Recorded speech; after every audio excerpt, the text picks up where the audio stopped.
Kentucky is playing Clemson in the Gator Bowl. It was a wild bowl selection Sunday.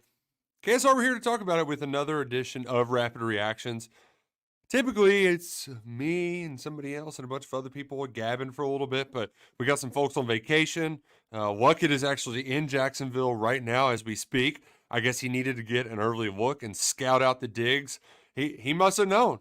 Luckett knew. Hashtag Luckett knew. We also Drew's up in Green Bay there on the KSR road trip. So just me today to help you get ready for the Cats and the Clemson Tigers in the Gator Bowl. That's going to be Friday, December 29th at noon on ESPN. And first things first, if you're debating on attending this event or not, Jacksonville, very big, very spread out. So I tried to check the events today as soon as it went live.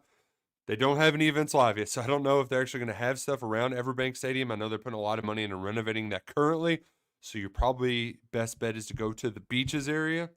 It's a little bit of a drive away, but that's nearby. But secondly, and I think most importantly, we've got to just celebrate the fact that Kentucky is getting to play a premier opponent in a premier bowl game, because the day started crazily. Right? It was a wild, wild turn of events where we all thought Kentucky was going to be playing in the Duke's Mayo Bowl. That's how this thing had been trending for weeks. That was just how things were going to fall apart and fall down for the Wildcats. But similar to in 2016, when Kentucky ended up here unexpectedly after defeating a top 10 Louisville team, they moved up because of that victory against Lamar Jackson 2016. This time, they moved up because the Cards couldn't get a win yesterday. And I guess technically that part doesn't really matter. And more had to do with Alabama beating Georgia and then creating the chaos that followed with the college football playoff, ultimately leaving out Florida State. I think that was the right choice. I made that abundantly clear on all of my social media platforms. The ACC has been bad. If you look at the SP Plus power ratings, more than half the league is ranked lower than 60. They're G5 level bad, a lot of those teams. Two of the teams that Kentucky could have potentially played, Virginia Tech and Georgia Tech, they had losing records they had a winning record in conference and were only 6-6. The ACC was bad. Florida State should be penalized for that and for also not having a quarterback. So they got left out, and by getting left out, it opened up another at-large bid. So instead of Louisville taking that ACC spot and having Florida State in there, you got more SEC teams sliding up the pecking order. Ole Miss made it to the New Year's Six, which meant only 4 SEC teams were there for the pool of 6 games, which the pool of 6 is the Outback. It goes Citrus, then Outback, and then Duke's Mayo, Music City, Texas Bowl, the Gator Bowl, and then Liberty Bowl is last. And typically, the Liberty Bowl gets an SEC team if there's a bunch of SEC teams available. There was not this year because South Carolina and Florida dropped the ball. Rats. Oh, shucks. Kentucky went to the Music City Bowl last year. That eliminated them. Liberty Bowl, they were like, all right, we can't get one. So that actually only left 4 teams for 6 games.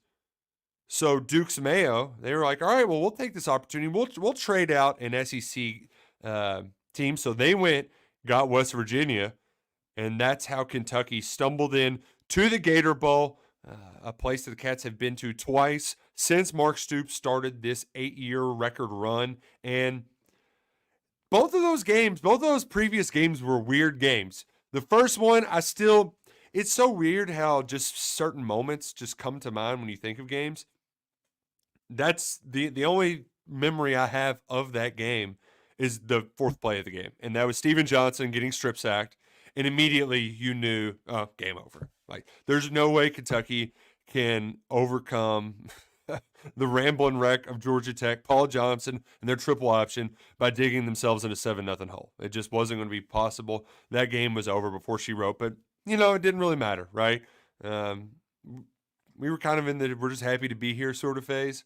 Other memory I have of that game, oddly, was Boom Williams surprising everybody and announcing he's going to a bowl game in the hallway right after the game. UK media relations didn't even know. It surprised them. That happened very quickly. So that was a weird game, a loss. The second trip, that was a weird game too because nobody could go. Luckett actually was one of the few that could. It was a COVID-19 bowl game, a COVID-19 game where you had the half-empty stadiums, right? He was down there with his in-laws, went to watch Kentucky, NC State, a slobber knocker where that was, Devin Leary didn't play in that game. He was injured. They had the backup quarterbacks in. Kentucky picked off 3 passes. The defense really suffocated them all day. Only had 50 rushing yards total for the Wolfpack. And then conversely, the Cats, they just, I want to say Vince, we were running the big dog fence, right? It was Vince Marrow. It wasn't the most dynamic offensive attack after a sluggish year with Eddie Green and co. Terry Wilson. That was a weird game. Most memorable moment, the Brandon Eccles CPR. That was a lot of fun. Very funny viral clip. But now you get a chance for a very, I don't know if fun game is the right word for it. Most importantly, if you have any takeaway from this game, before we get into what Clemson is actually going to present with the Wildcats, Kentucky's gotten some really bad bowl draws. And maybe not location, but what I mean by that is they've been in a lot of no-win situations in these bowl games. Think about the teams Kentucky has played over the last 7 years. Northwestern, Iowa twice, Georgia Tech. What do you really gain big picture-wise by beating these teams? Nothing, right? You got to beat them. Same thing would have happened if you played Duke. You would have gotten no credit for winning that game, and you only would have gotten knocked if you lost. The one time Kentucky played a big name in a bowl game, they won it. They beat Penn State, and it really was the perfect capstone to the best season in 41 years for this program. Drew a lot of eyeballs, and that's probably going to be the case again when you play this Clemson team where, yes, it is certainly this Clemson team is a shell of itself, which should make things more opportunistic for Kentucky. It's going to be hard to score points, but should be a slobber knocker. We still do not have an opening line for this game. I've been looking. I believe I saw McMurphy projected at -7.5 for Clemson, which seems a bit rich. I thought it'd be a little bit more narrow than that. But if the total is over 40 points, I will be taking the under. This feels like a slobber knocker. The Clemson offense has not been great at all this year under first-year offense coordinator Garrett Riley. Dabo's kept the shackles on him, right? But Cade Klubnik and co. They've really struggled offensively. They've still got a good defense. I believe the last I checked, they were ranked 13th in SP+. So this should be a muck it up kind of football game. It won't be the prettiest, but it will be a noon kick on ESPN the Friday of that holiday week, which I love it because I like getting my ball. I don't like waiting around all day for games, right? So I love the nooner. That's a jealous media aspect. I'm also happy that it's not a quick turnaround from Christmas, right?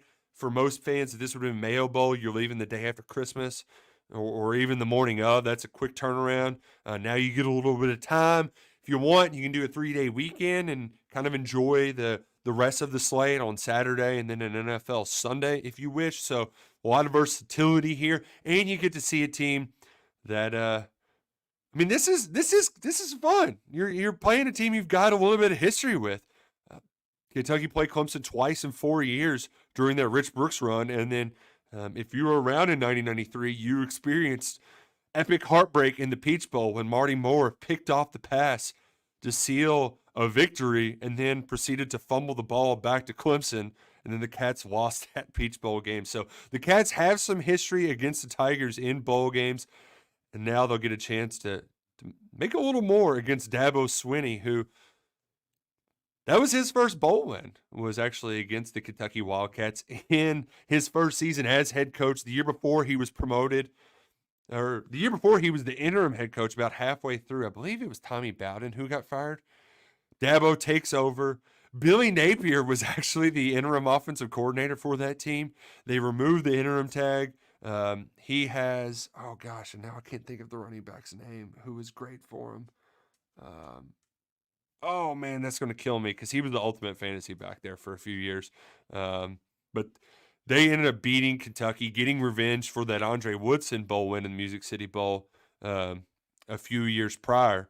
And so Clemson has the most recent win back in 2009 in Kentucky, trying to continue its domination against ACC opponents. Mark Stoops has only lost twice to ACC opponents in the last 8 years. That was that first Tax Slater Gator Bowl against Georgia Tech and Lamar Jackson in 2017 at Kroger Field.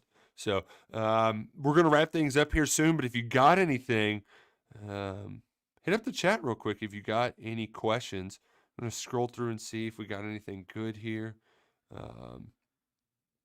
Somebody said is Matt excited to have Dabo run out with him khaki britches on. I wonder if he does the same thing, like when he doesn't get to run down the hill, does he still sprint out ahead of the rest of the team in front of the tunnel?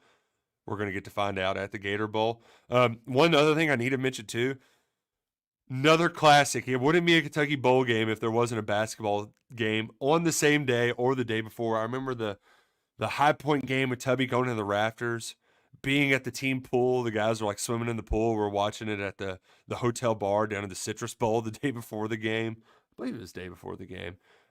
You had the Kentucky-Louisville game at the same time last year in the Music City Bowl. And this year you get Antonio Reeves versus his former team in Illinois State that night at 7 p.m. So that will be a busy day for the Big Blue Nation. Man. Oh, gosh, going to be crazy. Any transfer news? Going to be crazy. A crazy day for the transfer portal. We're going to have a live show tomorrow recapping all the transfer portal news. So stay tuned for that right here on the KSR YouTube channel. And you know what? Let's end with some opt-outs because C. Lewis, oh, wait, no, that was somebody else. This chat. Dealing with Dylan says, is it actually a foregone conclusion that Leary is gone? He's not going to do the waiver and come back to Kentucky. If he does, it will be elsewhere. He will be playing in the bowl game, though. He did say that in advance. There have been 2 opt-outs, and I'm not really expecting any more unless it's players hitting the portal. Ray Davis and Kenneth Horsey declared for the draft. That's the way they're opting out, is by saying they're declaring for the draft. So I don't think you're going to see any more unless it's players hitting the portal. There's 7 so far right now.